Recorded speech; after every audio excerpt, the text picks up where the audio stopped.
All right, y'all. I've been having guests all this, but past few episodes, I don't know, whatever. It started with my crazy ass husband and his confusion about what I do.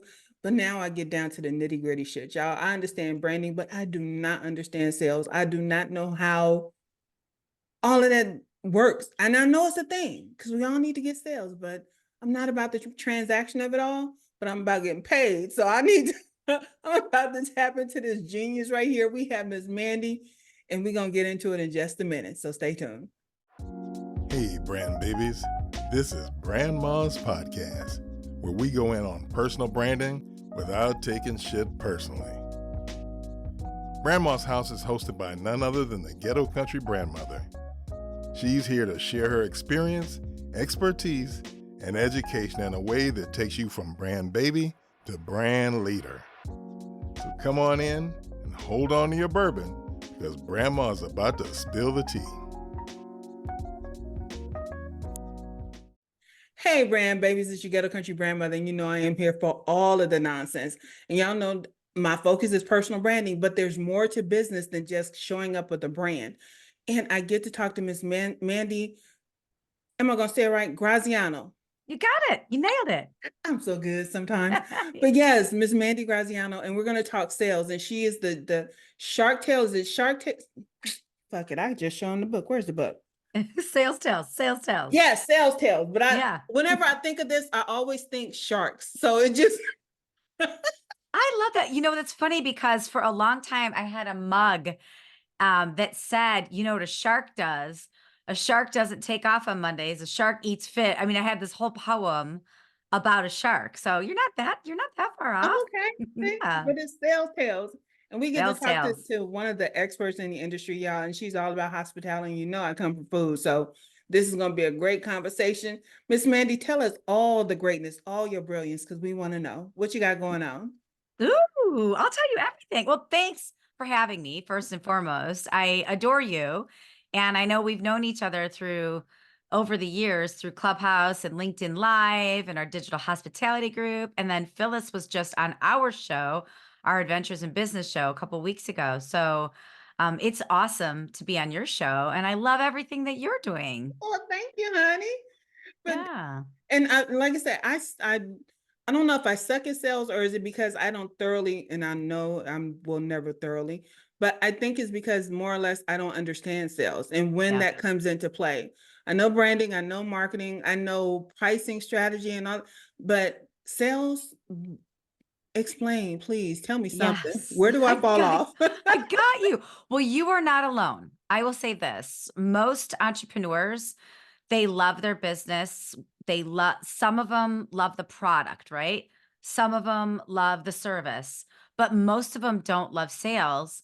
And I think it's really important as an entrepreneur to remember if you don't like sales, understand sales, know sales, you can either learn about it or you can hire somebody to do it for you, or there's so many options out there for you. So, it really depends on where you sit as an entrepreneur. But I think the overall arching thing is we have to disarm the stigma of sales because a really good salesperson is a listener and an educator.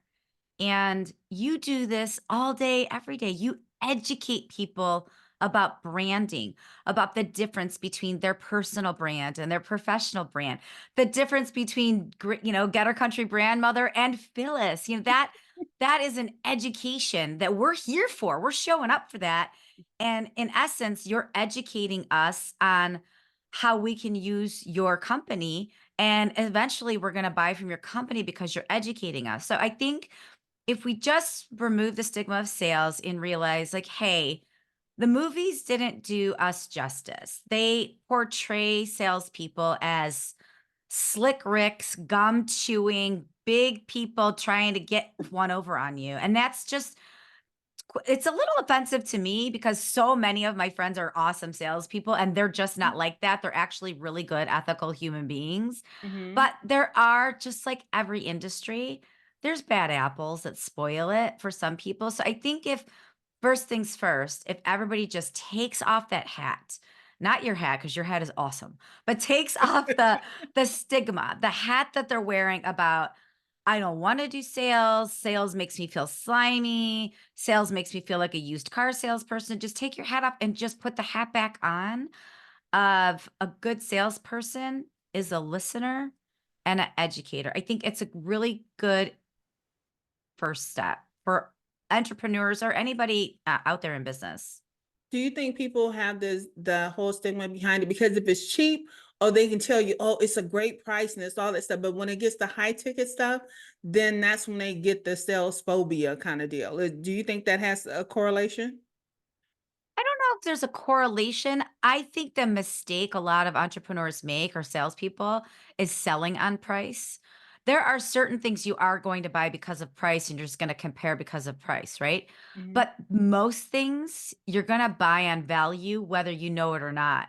And buying on value could be something that costs $7.15 versus something that costs $7.02. There's not much of a price difference. Or it could be the difference between you fly Delta, which is a little bit more, but you like that service and that experience more than Spirit Airlines, which is still a great airline for those that want to fly it for whatever reason, right? Like same with Delta, whatever reason you want to fly it, there's many times a disparity in that price, but there's a value to the individual traveler. Like there's a value to the traveler of Spirit Airlines where they want to go to point A to point B and they want to just pack things in. They want to carry on. They want to tick the boxes, right? Where Delta's a little more all inclusive travel experience. So I think I don't think it's about price, but I think the big mistake is people sell on price. And people don't realize that people aren't always buying on price. People are buying on convenience, right? They're buying on speed,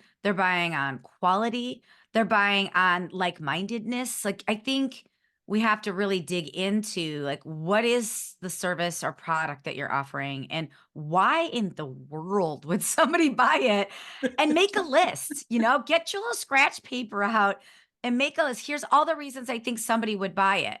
And then when you look at that list, that is your value proposition right there. There's your list. And those are all the reasons somebody's going to buy it. And that will, between that and many other reasons, that will help you develop your price. There's a lot of other ways to set your pricing up, but I think selling on price of like, hey, I'll give it to you, buy one get one free. I like a BOGO, don't get me wrong, but you don't want to come out of the gate with a BOGO. There's a reason to do that, right? You have a lot of inventory. Go, do a BOGO sale. You're trying to close a certain amount of things within a short period of time. Do a BOGO sale. But if you lead out of the gate with BOGO all the time, you're going to be known as that brand, which is fine. If that's your strategy, that's fine. But I think you really have to look at what are you selling first before selling on price. Oh, wow. And it just made me think it's like I said, for me, I guess when I get on the call, I don't think of it as sales, but I know once you get on it, sweetie, it's supposed to lead to a sale. And I Hmm. think that's what gets a lot of people to trip up. And for one of the phobias that I had to get over was my pricing, and Hmm. especially when I started charging more and Yeah. understanding that, you know what, they should know this or they should be prepared for this, depending on if I sold the value in the Hmm. content that I created, so Yeah. that it doesn't make that conversation so hard. But Hmm. if someone is just starting out, and I hate the people that ask the question, how much should I charge? But Hmm. even if they do, Yeah. Yeah. how do they start having the sales conversation? I mean, is it something that should come across in content, or is it something that should wait for a phone call, be on your website? What do you think? I mean, I've seen it so many different ways. There's a speaker that we all know and love. Her name's Erin King. If you don't know her, check her out. I've booked her for many events myself. We've had her on our show, Adventures in Business, and a lot of keynote speakers. And I'm just using speakers as an No. example because that's the first thing that came to mind for me. Yeah. But she just puts her prices out there. Her prices are on the website and it's for everything, right? Some people just put it out there. And that's a way of weeding out the people that aren't going to pay your value, which is fine. Other people, like I don't put my prices on my website because for what I do, I have to talk to that person. I have to have a phone conversation for a number of reasons. One, I want to determine how much time is this going to take me and how much time is this going to take them, right? I also want to determine, are we a match? Like They may not like me after that call. That's fine, right? I may not like them. That's fine. Like, I want to determine the chemistry. I want to determine how involved is this, how many people. So I have to really talk with someone before I then send them a proposal. I don't always give my pricing on a call. Sometimes on a call, I'll know immediately and I can give, pricing.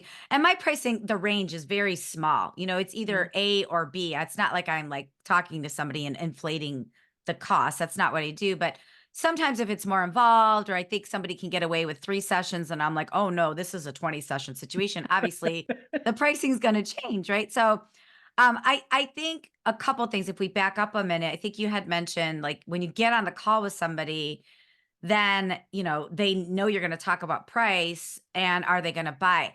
I just want to urge everybody to remember that like every interaction that you have with somebody is an opportunity to plant a seed and to advance the relationship to a next level, right? So sometimes that level 1 through 5 happens before you get on a call, right? Because they're looking at your website, they're looking at your social media, they're asking for referrals and testimonials, right? So they already kind of come to that call with an expectation.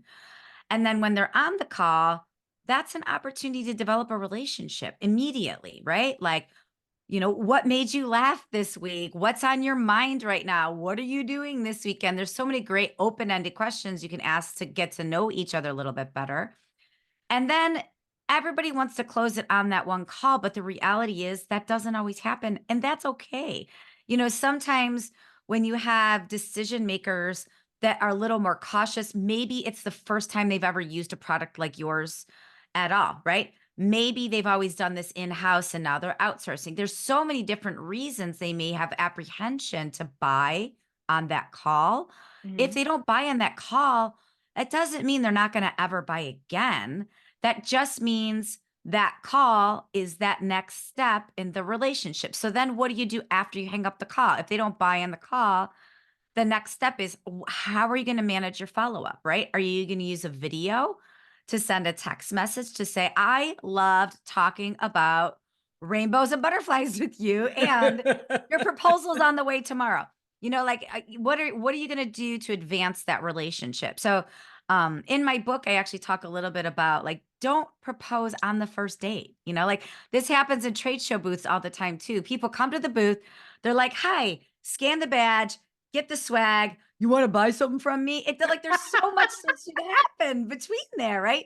Don't propose on the first date, right? Like let's get to know each other a little bit. Let's show that we're interested. Let's find a common denominator. So and it may take a couple calls. So as long as you're advancing the relationship, moving the needle a little bit each time, and you're actively engaged, that's still okay. And they may then never get back to you in the next 2 months, but a year or two down the road, they're going to be like, hey, remember that conversation that we had? So you want to keep that relationship going. It's all about just building the relationship and sending some unconditional love along the way. And you said like months versus years. How quickly after, say, that first interaction or that relationship building that you want to go to a sale, not that you're pushing it, but Yeah. you want to go to the sale. How soon after should you follow up after initial conversation before it like turns into shit? Yeah. Oh my gosh. Follow up is like my favorite thing to talk about because there are crazy stats and it can turn to shit if you're not active. So immediately after a first call, like a discovery call, immediately. And when I say immediately, everyone's got a different version of immediate. Immediate is within 12 hours. Okay. Okay. Either send a text or a video or an email. Don't use the word follow up and do not use the word checking in. Nobody's responding to those emails, people. People are deleting those emails. Okay. Also, you're alienating. You're making your customer feel like, oh, it's just one more thing I have to do that I didn't get to. So don't make your customer feel like that. But I like to send a video immediately after a call and just say, it was so great to talk to you. I cannot wait to illuminate your salespeople's best features. Let's talk more. A proposal will be to you before the end of the week. And then I normally get a proposal to somebody within 2 to 3 days. Again, it depends on your sales cycle. Like if Yeah. something's happening next month, you want to shorten that cycle. If something's happening 2 years from now, you can, extend it a little bit. But An instant, like, "Thanks for making time for me" video is awesome, and that's with immediate, within 12 hours. Send your proposal within 24 to 48 hours, 72 hours, whatever your personal thing is, and then after that, then you start the follow-up process. Now, you have to remember a couple things. Most salespeople, 80% of the salespeople that are out there, they only follow up one time after they have sent a proposal. That stat to me is nuts, okay? Okay. Especially since the other stat is it takes at least 5 follow-ups for typical sales to close. So just like let's put those numbers into true practice right now, especially when you're thinking about your competition. If your competition is sending a proposal and only following up once, but we know statistically it takes at least 5 follow-ups.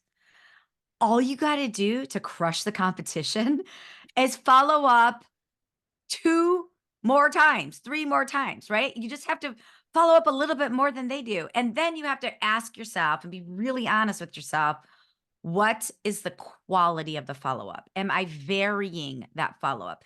If all you are doing is sending an email once a week because it shows up on your tracer and the subject line is checking in or following up, you're not doing the best job you can. You're not going to get great results. But if you're varying your follow-up with a text message, a video, an email that has an interesting subject line, a phone call that they may not answer, but they saw you call. Don't leave a voice message. Nobody checks those anymore.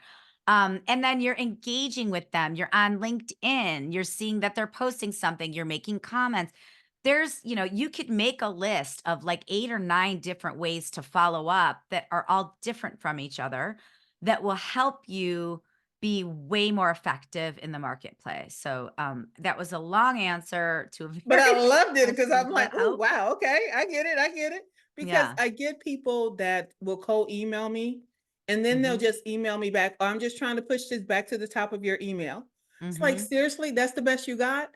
Also, And what a jerk. You know what they're saying is like, "You're overwhelmed, you're not reading it," or "My email sucks." Like, anybody that says that, like, that's just not cool to do. It's do not you cool to know, say I or have do. someone who has been emailing me for almost a year now Mhm. saying, "Oh, did you get my last email?" It's like, dude, you started emailing me last, I think it's going to be a year, February. Yeah.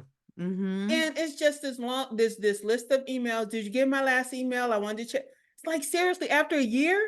And I'm not Mhm. talking about 1 or 2 emails or even 5. You Yeah. are emailing me like 2 and 3 months. It's crazy. Is It is that on, crazy. email or is that on LinkedIn No, this direct is on messages? email. This is Yeah. on email. I finally sent it to spam. Hopefully it'll stay there. Yeah. Yeah. Well, you know what's crazy about that? So in my conference business, I'm a buyer, right? So find hotels and venues for people all over the world. So I'm the customer to a lot of hotels and venues. So I am interacting with salespeople all the time.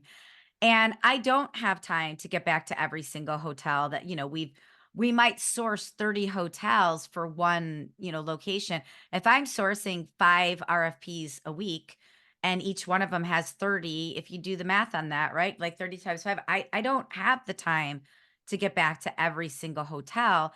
But I will say the hotels that I get back to, the ones that send a subject line that's 6 words or less and is something interesting, or those first 10 words of the email that says something interesting, I'll get back to them just because I think it's cool that they're trying. Mhm. Like I think people don't realize just a little bit of effort, being a little clever goes a long way. And they may not buy this time, but they will remember you.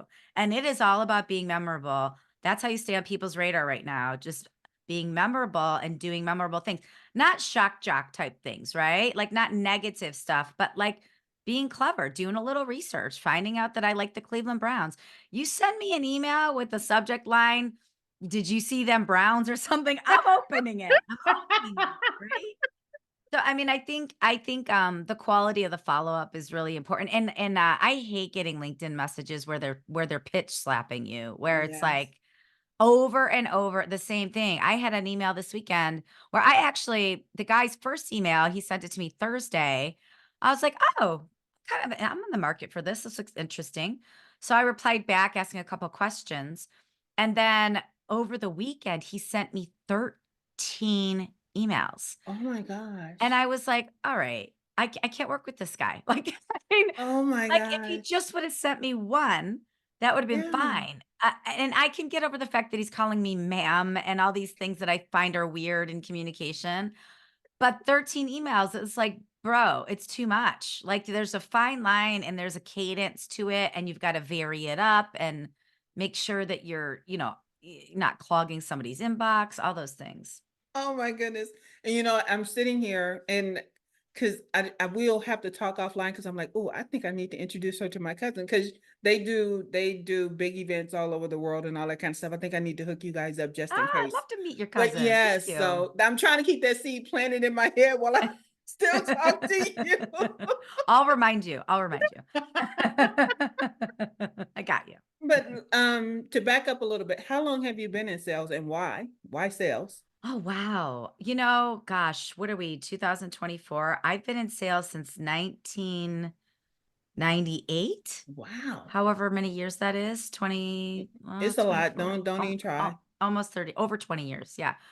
Um, and it's interesting. I never really wanted to be in sales. My first sales job I had, I lied about it because I was embarrassed that I take it back. It wasn't my first sales job. My first sales job I loved. But it was a sales job I had because I didn't want to say I was in sales. Because I had that stigma of sales. And when I finally realized that sales is about educating, sales is about, giving somebody something that they knew they wanted, but they just didn't know they wanted your product. Like they're in the market for something, but you're helping them realize how awesome your product is over the competitors. And you're creating a long-term relationship. I mean, some of the clients that I work with are my friends, like really, really good friends. And I think people buy from people they trust. I don't think it matters if they like you or not. I think it matters if they trust you. And I think once that clicked in for me, then I was in it for life because I'm really passionate. I'm passionate about the hospitality industry. I've been in the hospitality industry for as long as I've been in sales. And I think, you're welcoming people into your houses essentially, and you're welcoming them with a huge smile, and you want to make them a big meal, and you want them to leave fat and happy. And all of that is hard to do. That's really hard to do in hospitality. But when you nail it, you have a customer for life. And I think I like the complication of the operation, and I like fixing problems once they need to be solved too. So I didn't like my very first job, I will say, in sales. I was an aerobics instructor at Quality Fitness for Women in Ohio. And I was a personal trainer and aerobics instructor. It was all women. And my sales mentor was amazing. Was she taught me how to cold call, and that was the days, like, where you have the Thomas Guide open, you have the white pages open, and you're literally cold calling, and you're driving, and you're putting the little boxes, the little interest boxes with the slips in each, local business, and you're getting the local businesses to do cross referrals and lead referrals with you. Is very, very, very Very hands-on. hands-on, yeah. But I learned a lot. I learned about community building. A lot of, like, the community building we do with our clubhouse rooms, and you're lifting each other up, you're helping each other, you're selling each other's services because you believe in each other's services. So, I learned a lot about the value of community way back then, and I like that. I come from a huge family, and to me, community building is just Yeah. built hanging out with your family, So I think I've fallen in love with sales over and over again throughout my career based on the product, based on the team, based on the client base. Um, but I really like the teaching part of it. I like the educating people about the product and then accepting the no, like you're going to hear no over and over and over and over again, and it's not always gonna be a no. You can always just keep the door ajar.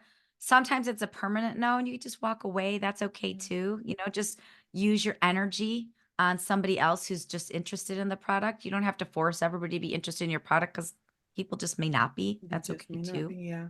And Yeah. you said a word that's near and dear to my heart. You said family. And a Mhm. lot of people are of the mind, and especially when you're doing sales, they're of the Mhm. mind that you can't treat clients or customers like family. Mhm. How does that impact you as a salesperson? What do you think that does for you? Because you said their family, what does that do? I mean, I don't that's just not something I subscribe to. I know a lot of people that do subscribe to that, and that works for them, and that's great.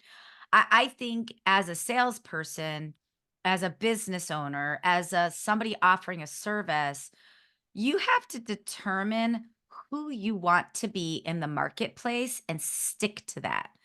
I am somebody that comes from a huge family in Ohio. I hug people when I meet them. Sometimes I shouldn't. I do. I've gotten the somebody go for a handshake, I go for a hug, and all of a sudden they're punching me in the gut on accident. Like I've I've had, it is that's fine.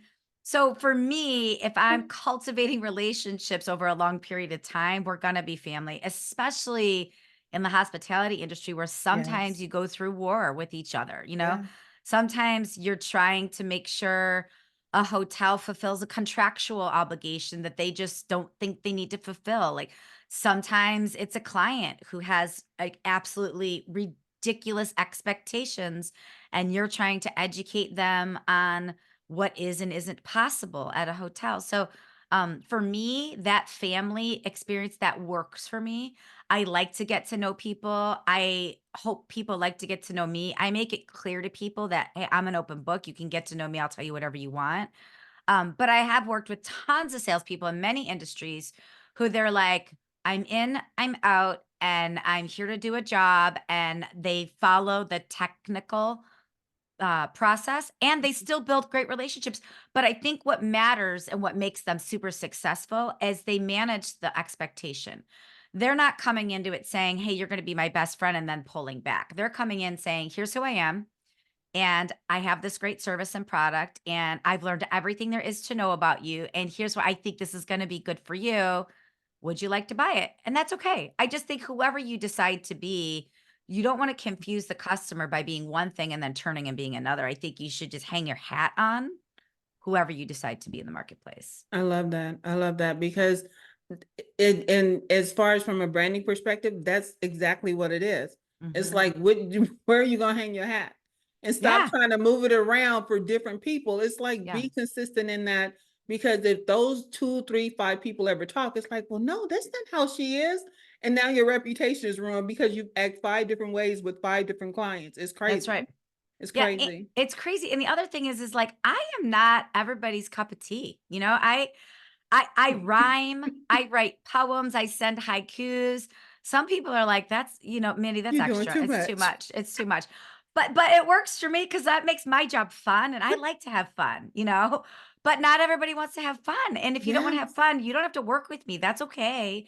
I mean, I think I think coming to terms with who you are in the marketplace is, like, really important, and not everybody like, I've had some people be like, I am just not a fun person and I don't like people. And I'm like, fine. You don't have to. That's fine. Like I have somebody that I know nearly and dearly to me that I work with all the time. And she's like, I just don't like people. I'm like, you don't have Don't to. play with me. You don't have to. That's fine. Find a way to make that work for you. That can work for you. Find a way to Yes. make that work for Yeah. you. You made Yeah. me think I had a shirt that says, I am not a toy and you're not that cute. Don't play with me. No. Oh my God, that's hilarious. when, when we're out here and we're doing when we're doing ourselves, I hate the word pitching. I really do. And I Mhm. know it's not going anywhere for a lot of people, but it's like you said, it's all about the relationship. So why are you pitching at any given time? Unless it's just, you know what, I want people to say, come and pitch me my thing. Yeah. But it, like you said, if you're hanging your hat on something, do you still walk in with the pitch? Or if you're not the pitch person, do you walk in as you are, or whatever your system or process is? Do you do the pitch or do you switch it up to however you work instead of how they want you to work? Yeah, I mean, I think we're always pitching something all the time. If you are running a business, you are pitching something all the time. If it's to a customer, you're pitching something all the time. And if it's to employee, think about how difficult recruitment and retention is right now. Like, I'll just turn this inward instead of outward. You're constantly pitching why it's great to work where you work. You're constantly pitching why somebody should stay there. You're constantly pitching how there's growth there. You're constantly pitching how there's value in the workplace. So, I mean, I think you have to wear the hat that you're always pitching. Now, pitching for some people think when you say, "Oh, I'm always pitching," that you're just, yabbering about it. That's not. Sometimes pitching is providing value, right? So, you could be uh, subtly pitching, right? And an example of a subtle pitch is, how are you establishing your thought leadership on LinkedIn, right? Are you multiple times a week sharing information and knowledge that make your industry better? That is a very subtle way of pitching. You're making your network better by the knowledge that you're giving away. And essentially, you are pitching because you are showing, hey, I don't know why in the world you wouldn't work with me. Look at all the stuff I know and how I can make you and your job better. So I think you have to have a pitch mindset no matter what. That's a subtle pitching, right? That's a value proposition pitching. Now, if you're going into a meeting, you should know, is this a meeting where I'm pitching something? Or is this a meeting where I am learning about the customer, the human being, the customer, and the company of the customer? I think you should know that before going in. And it's also okay to ask. You could say, like, hey, I want to learn everything I can about you. And typically in these first meetings, I look at this as like a diagnosis, a discovery. And so I'm not planning on pitching anything, but if you want me to, I can be prepared to do that. Which would you prefer? Sometimes before I go into a new meeting, I'll say that because sometimes that first meeting is discovery. Sometimes it's discovery, pitch, close. So you want to find out what that is, and then you can come up with your strategy from there. Oh, wow. Okay. So if sales is not your thing, Mhm. what's the easiest way to get over that? Like, how do you shift your mind to, you know what, this is a part of what I do. This is a part of what I have to do. How do you shift your mind in that? Well, there's a couple things. Number one, you don't have to shift your mind at all. Just hire somebody to do it. It's true.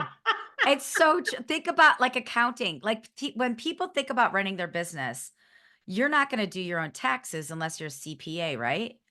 If you're not an expert in that. So if you're not an expert in sales, and if sales just makes you just nervous as all get out, the customer's going to feel that from you and it's going to be awkward for them, right?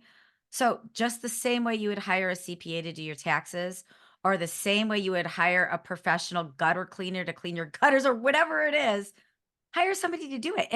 And you don't have to, have like a high six-figure commission-based number for a great salesperson. You can go on Upwork, you could go on LinkedIn. There's a lot of commission-based salespeople that will take you on as a project, and they do other sales too. So think about that. That's one area. If you also don't like sales, embrace your network and let your network know what you're doing, and let your network know what a good lead for you is. So I have an email that I love. It's actually in my book. There's two versions of it. The first version I sent out 20 plus years ago was awful, but I put it in there as a lesson learned. The second version is a cleaned up version of it. It's a little bit more concise, but make a list of those people that love you. They want to see you succeed. Old coworkers, old clients, friends, family, cousins. Send an email, make the subject line be, what in the heck does Phyllis do anyways? Question mark. Explain what you're doing, explain what a great lead is, explain how grateful you are if they send any business your way. See what magic happens. So if you're not a good salesperson, or if sales freaks you out, either outsource that or engage with your network so you create all these evangelists for you. So now it's just not you talking about your business. You've got all these evangelists talking about you. And then if you think you can stomach sales, which most people can stomach it more than they realize, if you think you can stomach it, the way to get more comfortable with it is to remember you are an educator and you started your business for a reason because you're super passionate about that widget, that service, that product, whatever it is. And really, all you're doing is educating people about that widget, that product, that service. So you don't have to get all crafty. You can just be like, hey, have you heard? Dot, dot, dot. Hey, did you know? Dot, dot, dot. Hey, here's something I'm working on. Dot, dot, dot. What are you working on? So there's little things that you can do that make you feel more comfortable about it by educating. But if like you're never going to be comfortable, select your group of evangelists or just outsource. Introducing Branding Boundaries and Bullshit by the one and only Brandma, Phyllis Williams-Strother. Hey, you there. Are you tired of all the boring personal branding stuff? Well, my mom, Brandma, has got you covered with her awesome new book. In this game changer, Brandma doesn't play by the rules. She's a rebel who says you don't have to fake it to make it. No more being a people pleaser, because it's time to get real. Look, my mom's been there, done that, just like Pitbull, except she was a multi-million-dollar restaurant owner. She's got all the stuff to let you know what's real and what's just okie doke. This book isn't for the corporate crazy. It's for the courageous, the genuine, and the unapologetic. It's about putting you first and not some fake customer pleasing it, because this is not the circus. Branding Boundaries and Bullshit is like a fist bump to those who refuse to conform. It's your map to discovering your YO uniqueness and owning it. So just the BS and start branding on your own terms. Get Brandma's book now and let your true self shine through. Only thing I hate, my own personal thing about being an evangelist, is like you keep tapping me instead of doing it yourself at some point. Mhm. Yeah. And so that kind of gets nerve wracking, because I've been around people. It's like, can you refer me to anyone? Can you refer me to anyone? But it's like, are you out there even trying to get any sales? And Yeah. well, no, I don't see that. I can't help with, Why does that bother you? because one, you're operating in fear. You won't go do it yourself. And two, you're relying on me to supply your business. And it's like, that's not my job. I'm trying to run my own business.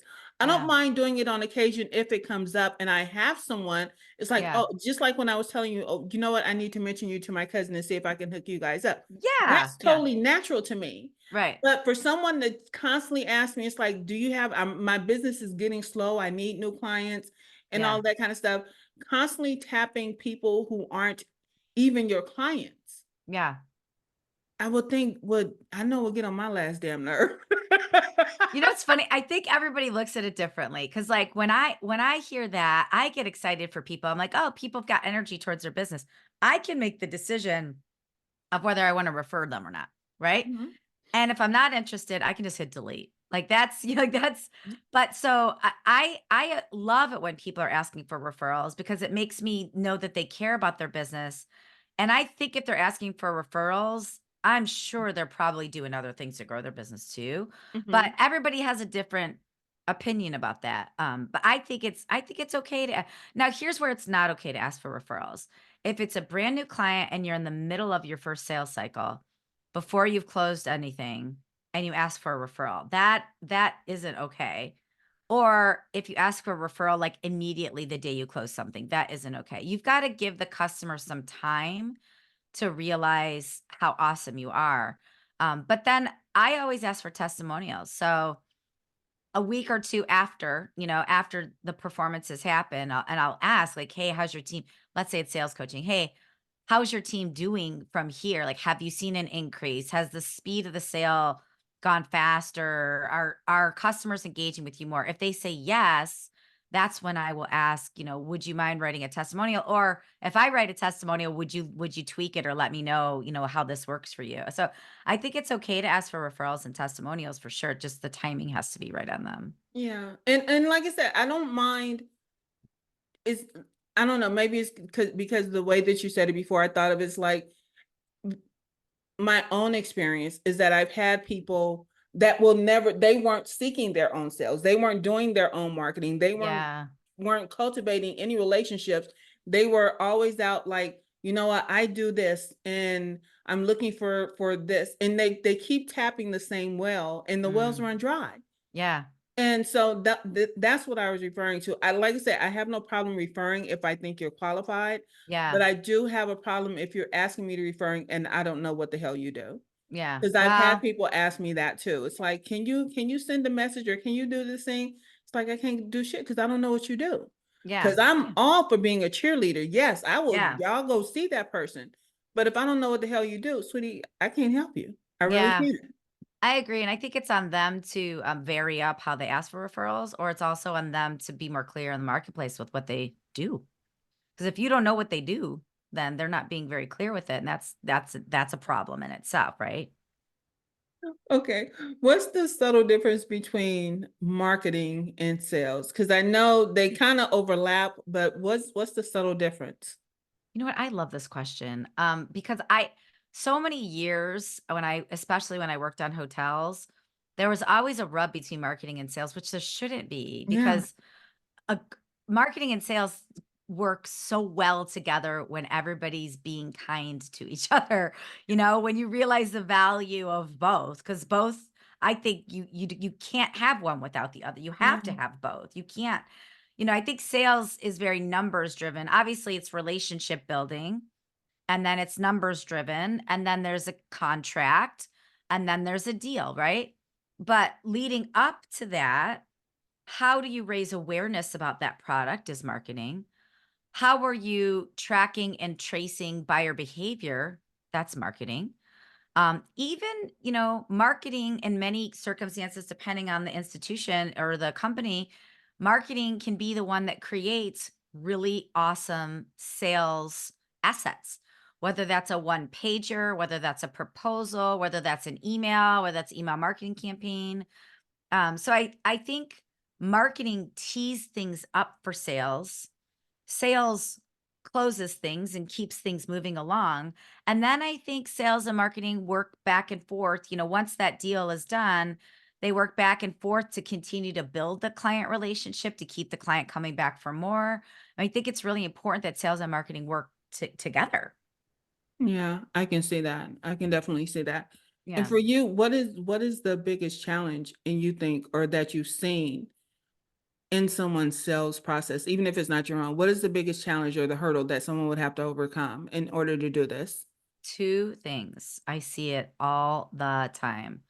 One is product knowledge, just like your friend you were just talking about who asks you for referrals, but you have no idea what that person sells. Uh, Product knowledge.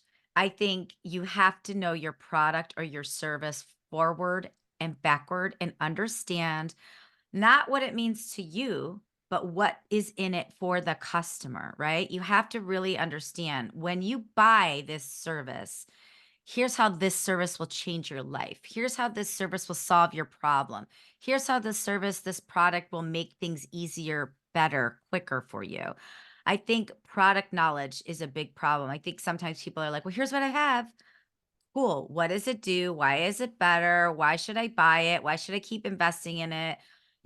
Why should I renew? I think you have to know that intimately, which means understanding the competition, knowing what your competition is pricing, knowing what you're doing to disrupt or they're doing to disrupt, knowing some statistics surrounding it. So, product knowledge is the first thing. And the second reason why salespeople fail is time management.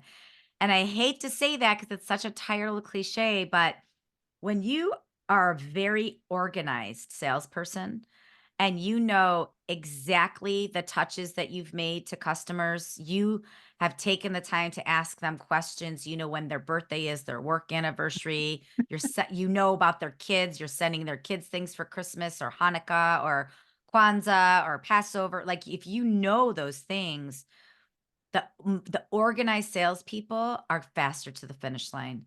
The disorganized salespeople, the ones that like can't find an email because they have emails all over the place, or the ones that like they don't know they're not organizing things quickly. Um, that's an issue, right? So time management's important, and a lot of salespeople come to the table. A lot of entrepreneurs too. They let email rule them, and the reality is you have to rule the email. So if you're starting your day and your day starts with you opening emails and you just go down the list, you're already mismanaging your time for the day. Like you have to come to the table with intention, which means you got to schedule out your day. You've got to schedule breaks. You've got to schedule phone calls. You've got to schedule time to engage on social media, not just post, but engage. You've got to schedule time for account management. Those are customers you already have that you're just trying to like make sure that you know exactly what's going on in their world and they know what's going on in yours. You've got to schedule time for new meetings. You've got to schedule time to be smarter, right? Schedule some reading time so you're reading up about the industry. You got to block all this out in your day and just follow the script.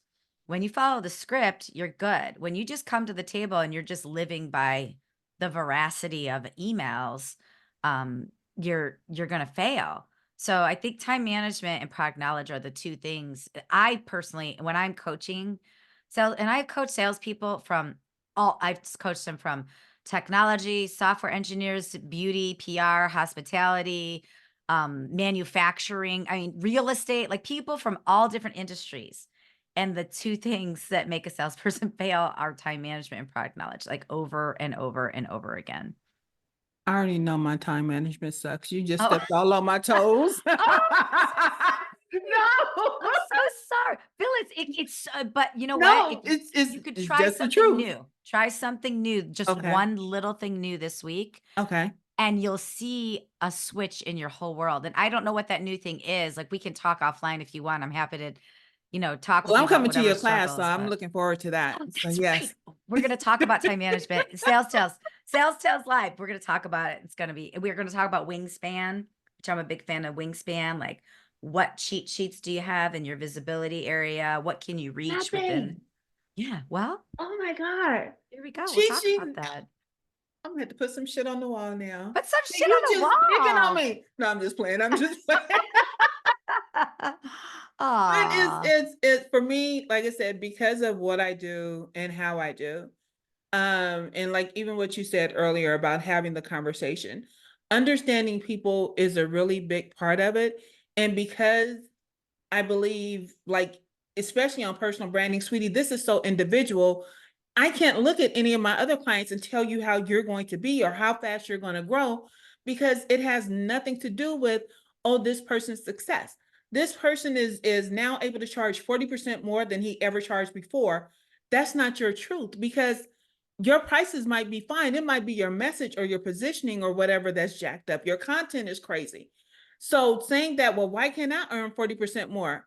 Baby, you probably topping out at the high end of the swimming pool. So is that even your issue? And it's all about that conversation and understanding what you actually need versus what you actually want.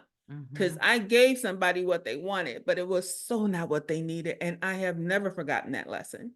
That is Yeah, a that's lesson I carry with me always. mhm. So but like I say, just listening to you, and I'm like, oh shit, I ain't got no cheat sheets around. Maybe you don't need them. Maybe you've got them all up here, which is fine. I live and die off of scripts because in the heat of the moment, sometimes when you're on a call, you're interacting, we can forget things, Yeah. So I've got some cheat sheets. Like I'm literally looking around. I got 1, 2, 3, 4. I got 5 things around me that Wow. like if somebody asks me a question, it's a question I will know how to answer, but I still have it up just as a safety net to remind me because you're building confidence, right? You're building Yeah. confidence in you every time you interact with someone. That makes total sense. That Mhm. does. And it's because I go against the grain of personal branding. I don't believe people are brands and all that kind of stuff. And it's why I don't like there are people that do personal branding that follow me on social media, but I don't necessarily follow back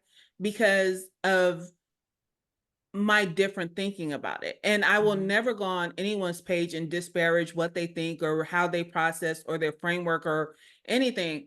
I can come on my own stage and say that's a bunch of bullshit Mhm. because how you feel about yourself definitely determines how you personal brand it. So I do that on my own space, but to be like you were talking about understanding my product or service or having that knowledge, it's like I see all of this other stuff out there and I want to comment on it, but I know it will come off as negative and thinking I'm a hater when well, I Yeah. am a hater because I Yeah. think your process sucks because you're making people feel a certain kind of way.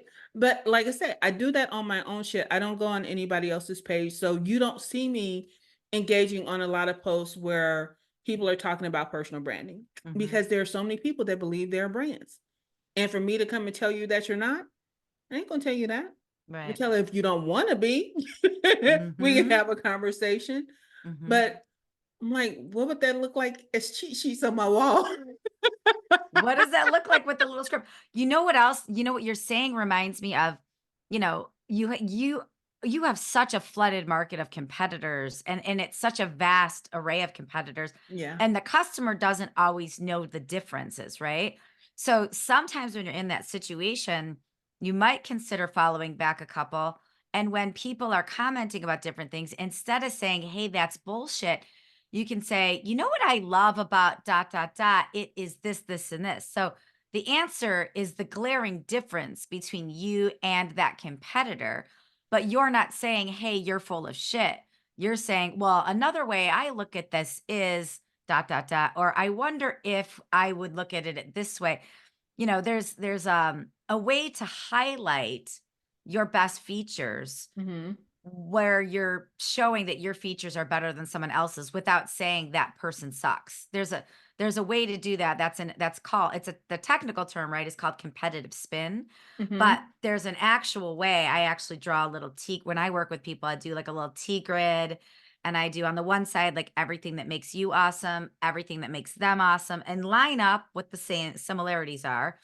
And the things that are different, that's where you have that conversation of like, hey, so and so may do this, which is great. That works for them for their business. For my business, what I like to do is XYZ. And that way you're showing what your strengths are without showing what someone else's weaknesses are, Yeah. And it overtly at least. Yeah. and that is part of being the ghetto country grandmother is that, Hmm. sweetie, I'm not gonna sugarcoat shit. Yeah. And like I said, but I'm also, like I said, I'm respectfully rebellious. I will say all the shit I want to over here, but I will never post it on your side. Yeah. And it's hard. Well, it's not hard, but like when people put comments in my post, and I know we're kind of getting off topic. We'll get back to it. But when people I mean, I'm here for the ride, oh whatever you want to yeah, but when people do. um put their comments on something that I wrote, and yeah, that you're gearing me up for a fight. You really are. Hmm. Because I did not say this on anyone else's page. I did not say that this was the only way. I said this was my way. Hmm. And you're gonna fuck around and find out today. My God, that's fun. So I saw a shirt that one time that said "fuck around and find out." I'm like, Oh that's yes. a force to be reckoned with. I like that shirt. Yes, I have that shirt. And Hmm. it's the whole thing, like I say, I think people don't understand, especially as business owners, all this is tied together. It's Hmm. not just a personal brand. You can have a fantastic personal brand, but if you don't know how to do sales, if you don't understand marketing, if you don't understand content strategy, then yes, you have to hire all these people, but you can't bitch about the price because you don't know how to do it. Hmm. And you have to understand that, sweetie, all of it has to work together. If your pricing strategy does not fit your sales strategy, do you even know how to connect the two? And it's Hmm. why you hire different people for different jobs until you understand it. But then once you understand it and you know you got to pay somebody else, like you said, you got to pay somebody to go out and do sales. Sweetie, you need to raise your prices in order to be able to afford that That's right. salesperson. That's right. Yeah. It, Or you've got to make it, you got to get organized. You got to go back to that time management and be like, okay, this week for the 5 days of the week, I'm going to carve out 2 hours a day to send emails. And one day is going to send emails. The other day is going to be LinkedIn engagement. Another day I'm going to smile and dial, face some calls. Another day I'm going to send some things in the mail. If you can't, if you don't want to do one thing, you have to balance it out on the other end. You have to invest the time to grow your business, or your business is never going to grow. I know somebody that I adore who wants to just have things magically happen, and I'm like, it just doesn't work. You got to put the work in. You yeah. got to put the time, you got to put the grit. You got to, you can't get the glory without the grit. So you Yeah. have to put the work in. And it does, and the numbers do not lie. If you are making 20 phone calls, 20 emails, 20 something a day for 3 months, and you do that, let's just say 20 days a month. So, you're going at it 60 days, the business will come. It will. And it's okay if you're fumbling over yourself and you're learning and you're finding your voice along the way, but you have to put the work in. You have to. The That numbers don't part. lie. The effort never lies. Yeah. How often do you smile and dial? Ah, what's interesting? I do that once a week. When I first started my business many years ago, I did it every day. And my smiling and dialing has changed over the years. So I literally smile and dial less now because of social media. So I tell people sometimes I don't prospect, I engage. And every single Wednesday for an hour and a half, I engage on LinkedIn. So I do not post. I post on LinkedIn all the time, but for that hour and a half, I'm scrolling through comments, and I'm literally making comments. I'm doing reshares, I'm liking, I'm following, all that kind of stuff.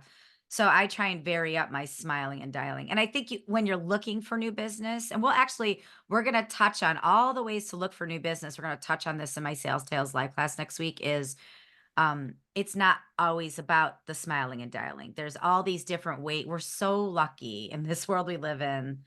There's all these different ways to look for new business. But if you are just starting out and you're just opening a brand new business, you have got to plan out your customer engagement. Plan that out, whether that is you're hosting an event, you're smiling and dialing, you're sending emails, you're engaging on LinkedIn, you're asking for referrals, you're telling people what you're doing, you're doing an email marketing campaign. Like you've got to plan it out, and you should be heavier on the fetching the business on the front end than you will be later on in the business. But you should be doing it 5 days a week, at least for an hour if you're just starting out, if you want to grow your business. Explain smile and dial, because I know I understand the term, but you can probably explain it a whole lot better Yeah. because people might not know what that means. Yeah, well, and it's a rhyme, and I love a good rhyme. My book, Sales Tales, I love a rhyme, but That's smile good. and dial, I did not invent that rhyme, but I love it. It's in the old days when the telephone literally used to have the dial where you put your finger in and you would physically dial, or you would press the buttons and dial. Now we just press one button, but you just press all the buttons and dial somebody up on the phone. You're calling somebody on the phone and you're smiling and you're talking to them. So smiling and dialing is a funny term for you're picking up the phone, you're cold calling.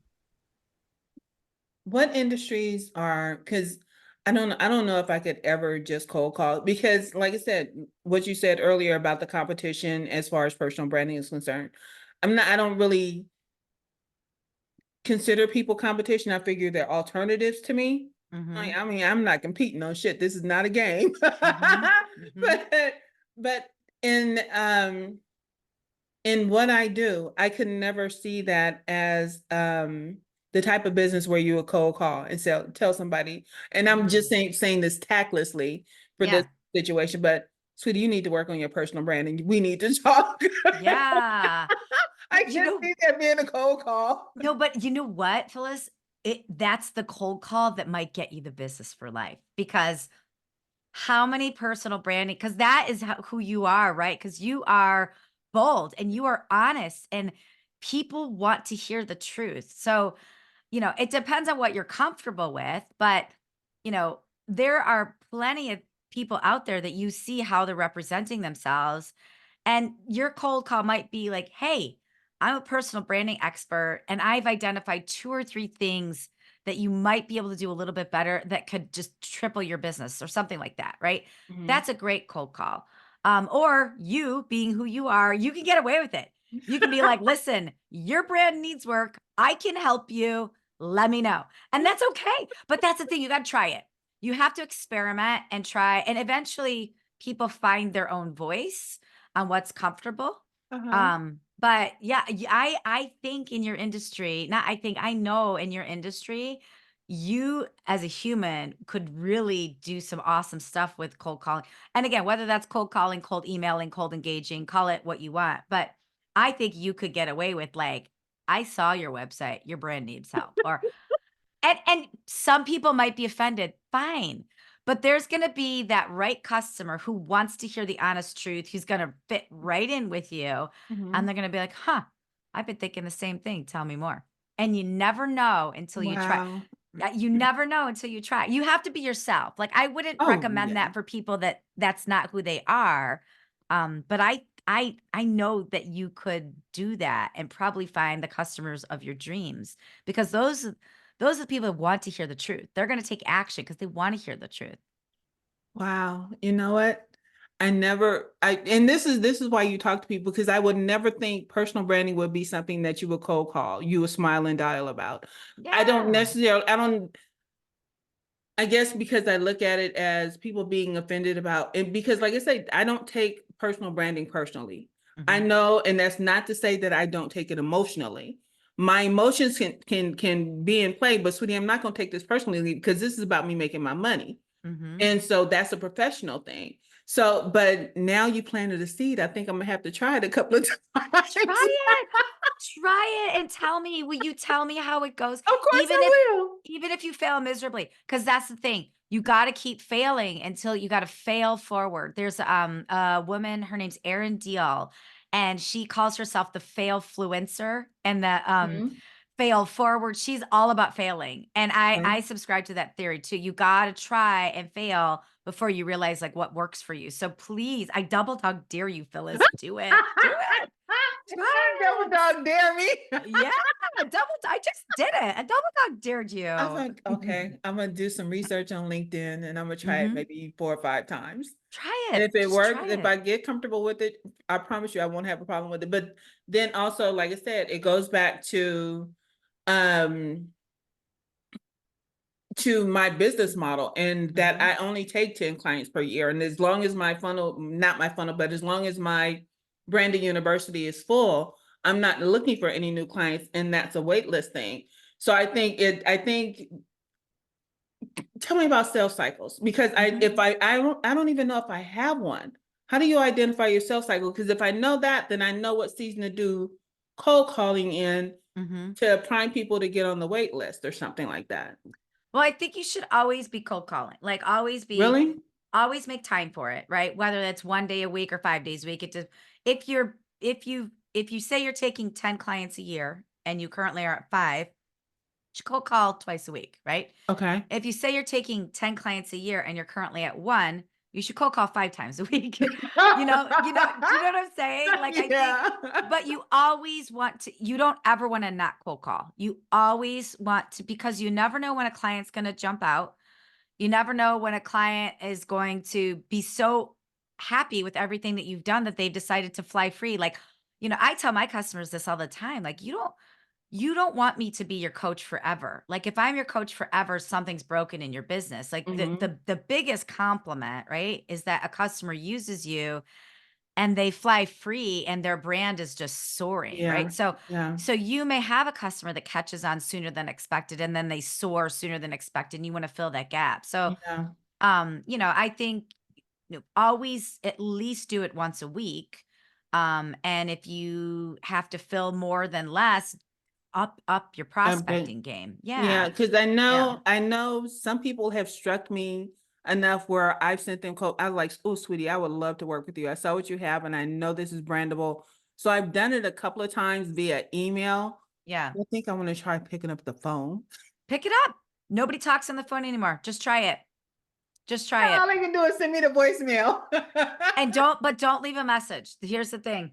People don't listen to their voice messages anymore. I think and there's a lot of people that do what I do that completely disagree, and that's okay too.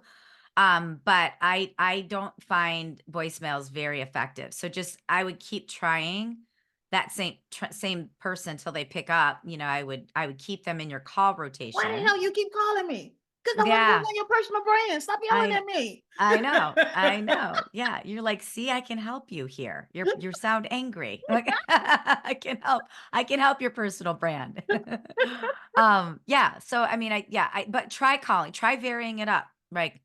Okay. Email, call, LinkedIn.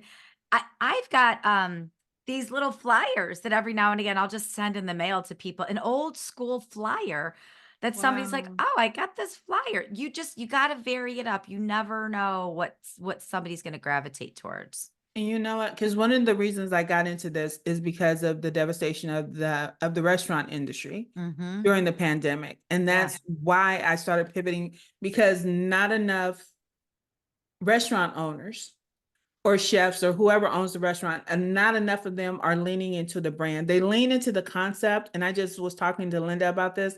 They lean into the concept, but they never lean into the brand. Mhm. And it's not just you being the owner, but when you start hiring people, how do they know about the brand? How do they engage with the brand? And how do they continue to elevate the brand? Because most people, they come to work, they do their job, they get a paycheck, and they leave. Mhm. They don't care about the business. They don't care about the brand. They don't care what you're trying to build. And I think if there was that level of branding within a restaurant, it would have more loyalty inside and out. Because Mhm. some people, it's like, oh, my favorite hamburger stand is closed, so I start going to McDonald's. That's yeah, stop it. I hate when that thing pops up when I accidentally raise my thumb. fun. But I truly believe that's the thing. So I might start reaching out to restaurants because that was the whole reason I made this pivot anyway. I don't Yeah. necessarily ever want to own a restaurant again, but Mhm. I love that. I love hospitality because it's like family. Yeah. It's like what you said. There is hospitality for a reason. Yeah. You Or open your go. door, it's a Yeah. thing. Go to the restaurant. Go to the restaurant with your husband and sit in the restaurant and have, sit at the bar or whatever. And sometimes you end up talking to the owner and then, not now you're a patron, right?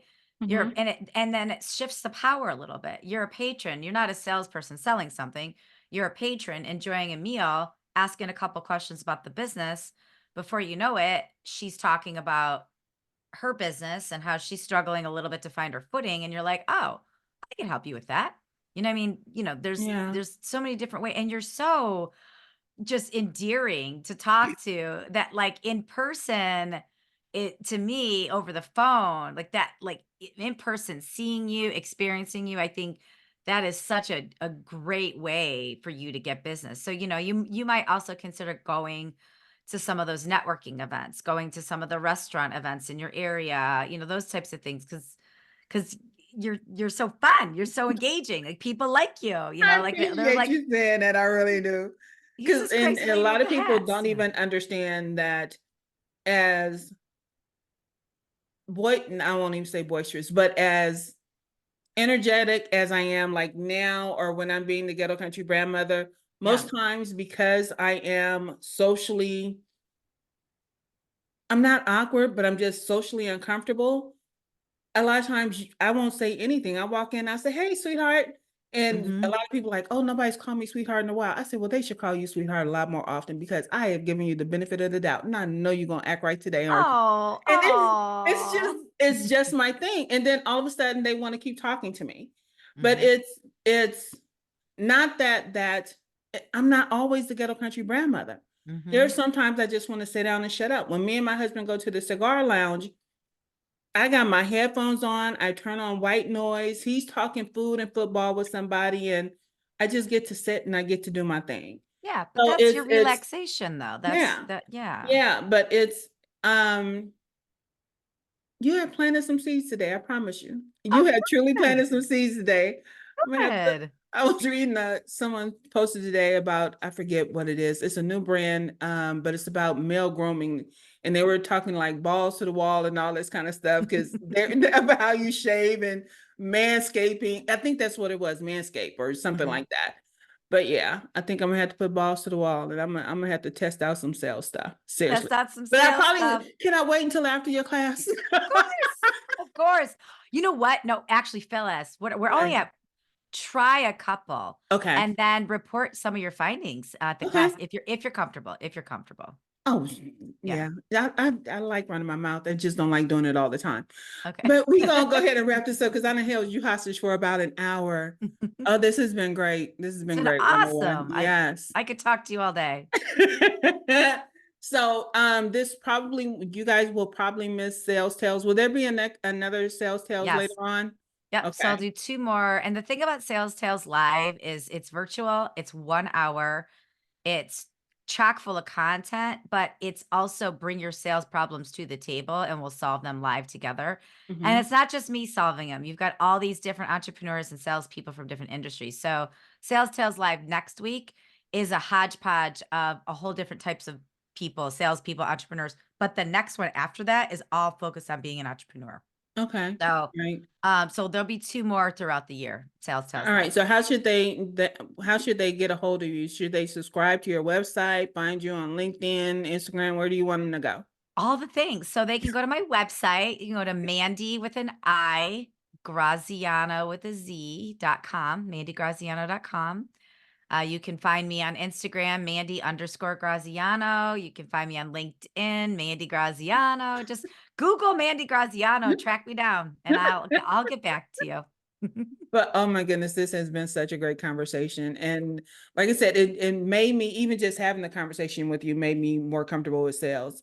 Oh, good. And it's not, I don't think I was ever really nervous about it, but I just don't do it. I didn't think it was a necessity for me. But you talking about cold calling and outreach and all of that kind of stuff, I don't normally do that because I do attract people. But I think I wanna try it just because I can. You can. What's the harm? Give it a shot. See what happens. All right. So we're gonna go ahead and wrap this up, sweethearts. And so you know what we're gonna do. 5, bullshit happens, so suck it up. 4, your voice is important, so speak up. 3, you make the world a more beautiful place, so show up. 2, life is good, so buck up. And 1, I love you and ain't a damn thing you can do about it, so shut the fuck up. Peace and hair grease, y'all. Bye. Nice to meet everybody.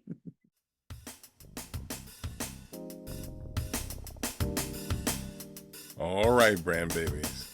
We appreciate you stopping by because we know you got shit to do. Just remember to subscribe on your way out and bring a friend next time. In the meantime, and in between time, stay connected with your brand mother on LinkedIn, Twitter, Instagram, and TikTok. The links are in the description. And your brand mother wants you to remember that personal branding is not just personal, it's also business.